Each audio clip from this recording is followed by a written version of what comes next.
Ce mois-ci, Maguélec vous emmène près de Nice, à Carros, afin de visiter l'une des premières maisons passives certifiées de France. Une maison passive se distingue par sa très faible consommation énergétique qui doit être inférieure à 15 kWh par mètre carré et par an, soit environ 20 fois moins que la moyenne française. Afin de s'affranchir de chauffage l'hiver et de climatisation l'été, plusieurs facteurs ont été pris en considération. La maison passive, c'est pas juste un élément qui fait qu'on met beaucoup d'isolation et elle devient passive. Pour arriver à ce niveau de performance, il faut accumuler beaucoup de facteurs. Donc effectivement, il y a l'isolation par l'extérieur qui est une isolation très performante, qui est calculée par les bureaux d'études thermiques. Il y a l'orientation de la maison, la conception de la maison avec le maximum d'ouverture pour récupérer le maximum d'apport solaire. Donc ça, c'est quelque chose de très important.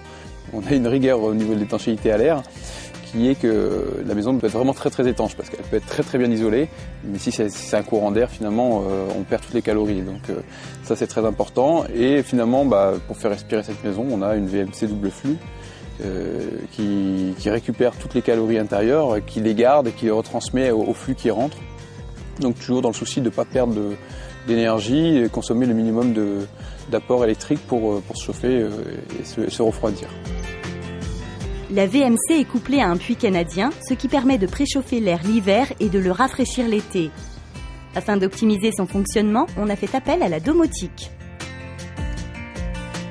En intersaison, la domotique permet de basculer donc du passage du puits canadien ou sans puits canadien, ce qui permet de venir aspirer de l'air à la bonne température par rapport à la température qu'on souhaite atteindre.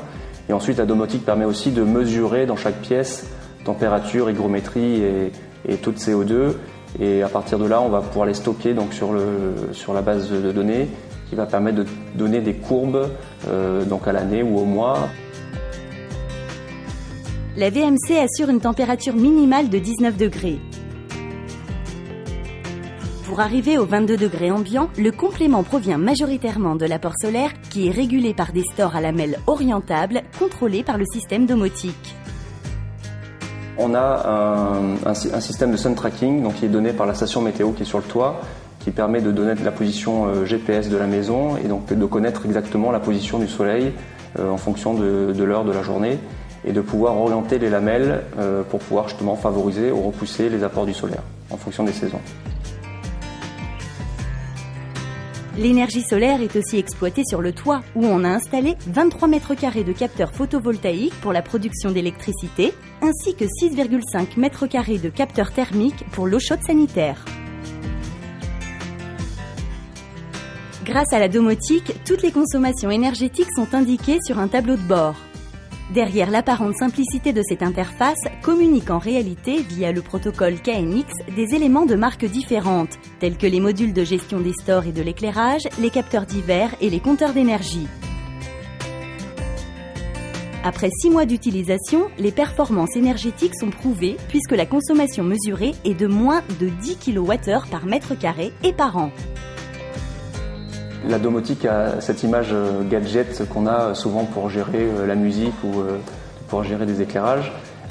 Ici, dans la maison passive, la domotique est vraiment dans le cadre de l'efficacité énergétique et va vraiment servir à l'utilisateur pour limiter ses consommations d'énergie.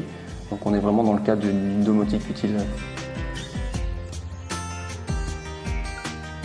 Malgré un surcoût par rapport à un bâti traditionnel, les propriétaires estiment rentabiliser leur investissement sur 5 ans grâce aux économies réalisées. De plus, le confort de vie procuré est pour eux un atout majeur. La qualité de vie dans une maison passive, c'est très simple, c'est très confortable et surtout, je n'ai pas besoin de me soucier de diminuer ou augmenter la température, elle est toujours constante, donc c'est très agréable à vivre.